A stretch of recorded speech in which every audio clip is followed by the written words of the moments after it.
अस्सलामुअलैकुम। Pakistan broadcasting service, हम लाहौर से बोल रहे हैं। 13 और 14 अगस्त सन 47 ईस्वी की दरमियानी रात 12 बजे तुलुए सुबह आजादी। ऐलान हुआ कि पाकिस्तान हो गया। जो मुसलमान थे नारे पाकिस्तान लगाया, सबको ने पाकिस्तान जिंदाबाद का नारा लगाया। खुशी से नाचने लगे कि पाकिस्तान हो गया, पाकिस्तान हो गया।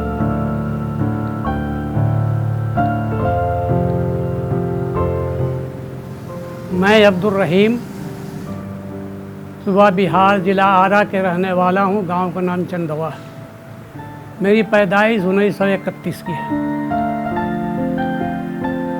जब पाकिस्तान हुआ उस वक्त मैं जगदल में था और एक होटल में चाय पी रहा था। तकरीबन सही वक्त तो मालूम नहीं, लेकिन 10-11 बजे का वक्त होगा। ऐलान हुआ कि पाकिस्तान हो गया। फिर होटल से बाहर या इधर उधर जो मुसलमान थे नारे पाकिस्तान लगाया, सबको ने पाकिस्तान जिंदाबाद का नारा लगाया। और बड़ी खुशी हुई सुन करके पूरे इलाके के मुसलमान खुशी से नाचने लगे कि पाकिस्तान हो गया, पाकिस्तान हो गया। नॉर्मल हालत थी उस वक्त तो कोई बात नहीं थी। फिर उसके बाद में आदमी वहाँ से पाकिस्तान आने के लिए बहुत लोगों की कोशिश होने लगी, और जिसको जहाँ मौका मिला वो अपना किसी तरह से पाकिस्तान आया। फिर वहाँ पर की हालत भी ख़राब हो गई, और हिंदुओं को साथ में हिंदू लोगों को इस बात का ये हुआ तो उन्होंने मुसलमानों पर हमला करना शुरू कर दिया, और भाग कर अपना लोग जान बचाना शुरू कर दिया। मैं भी वहाँ से अपने एक कॉजिन थे हमारे, जो कल ढाका के अंदर पुलिस में थे, तो उनके साथ मैं वहाँ से चला आया ढाका। ये है 29 अगस्त 1949।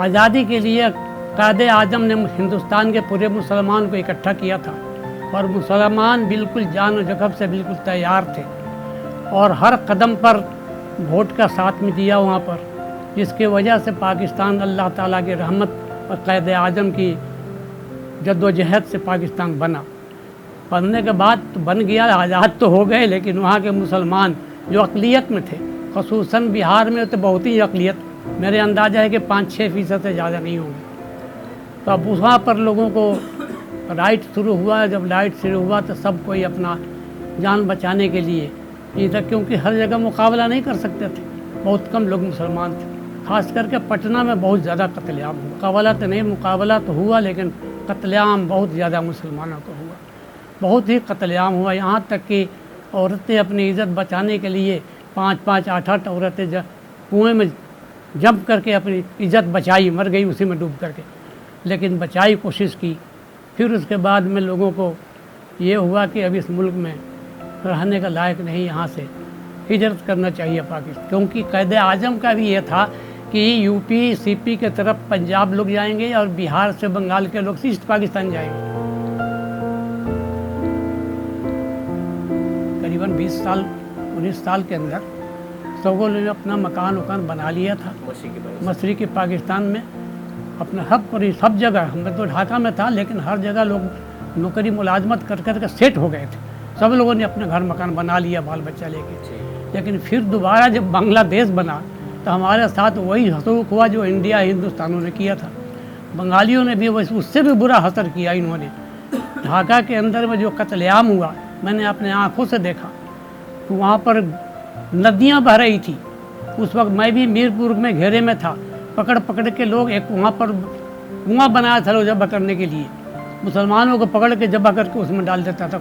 मीरपुर से जो एक ही रास्ता था निकलने का, वही रास्ता पर पकड़ के लोग जब किया था। जब कत्लेआम शुरू हुआ तो वहाँ पर रेड क्रॉस का बड़ा इंतज़ाम था। वहाँ रेड क्रॉस वालों ने वहाँ बंदोबस्त किया, और वहाँ पर अगरचे मैं मुलाजमत कर रहा था तो हमारे जेल के ही बताता हूँ आपकी, जेल के ऊपर में बहुत से पंजाबी और ये थे नॉन बंगाली को बंद करके रखा था, सेव करके। और वहाँ पर एक औरत थी जो आती थी, रेड क्रॉस का हेड थी वहाँ पर, नाम तो मुझे अभी याद नहीं है, अंग्रेज़ थी। तो वो अक्सर आती थी जेल में जो लोग बंद हैं उनको देखभाल करने के लिए, कुछ मदद करने के लिए। मैं भी वहाँ पर निकल के रास्ते में उसका खड़ा था कि मैं इससे कुछ गुजारिश करूँ। वो एक दिन वो जाने निकली तो हम लोग 2 आदमी थे, मैं रास्ते में खड़ा होकर गाड़ी रोक लिया, रुक गई हूँ। रुकने के बाद में मैंने उससे सब इंग्लिश, अपने टूटी फूटी इंग्लिश में उसको समझाया कि मेरा बेटा जंगी कैदी है इंडिया में। उसका लेटर भी आ गया था मुझे, जंगी कैदी का। मैंने वो लेटर दिखाया और मैंने बताया कि मुझे जाना है वेस्ट पाकिस्तान, हमारे लिए बंदोबस्त करो। तो उसने उसी वक्त गाड़ी से 4 किस्म का फॉर्म निकाली और फिलअप किया मैंने उसी के सामने, जैसा बताई फिलअप करके मैंने दे दिया। और बोले कि तुम मैं जा करके मीरपुर में वहाँ खबर होता है रोज़ाना, वहाँ की खबर रखो तुम्हारा कब नंबर आता है। बहरहाल अब मीरपुर तो मेरा पास थोड़ा दूर था, आदमी था वहाँ पर, उसको बोला कि भाई बोर्ड में जब आता है तो वहाँ पर नाम लिखता है, बुलाता भी है और नाम लिखता है, वहाँ लिस्ट में नाम होता है। तो तुम नाम देख करके जब मेरा आ जाए तो मुझे खबर देना।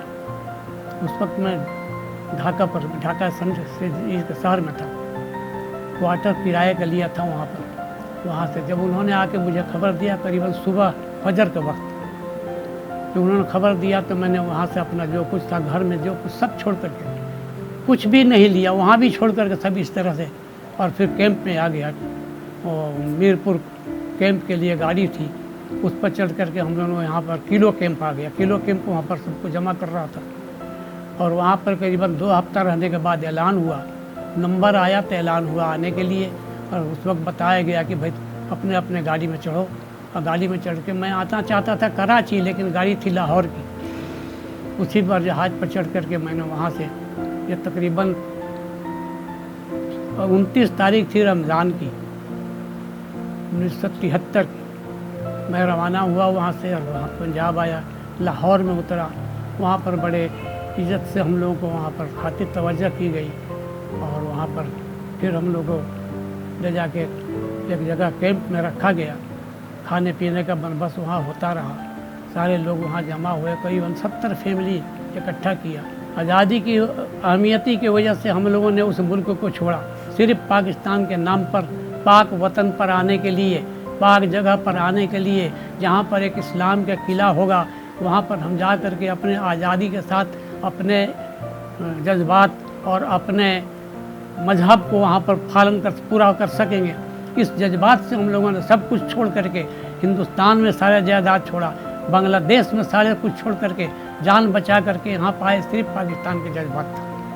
और बाकी जो शहीद हो गए, जिनकी अल्लाह ताला ज़िंदगी रखी थी, वहाँ आए और आज मैं उसके सामने, आपके सामने मौजूद हूँ। अशहदु अल्ला इलाहा इल्लल्लाहु वहदहु ला शरीक लहु व अशहदु अन्ना मुहम्मदन अब्दुहु व रसूलुहु सल्लल्लाहु अलैहि वसल्लम।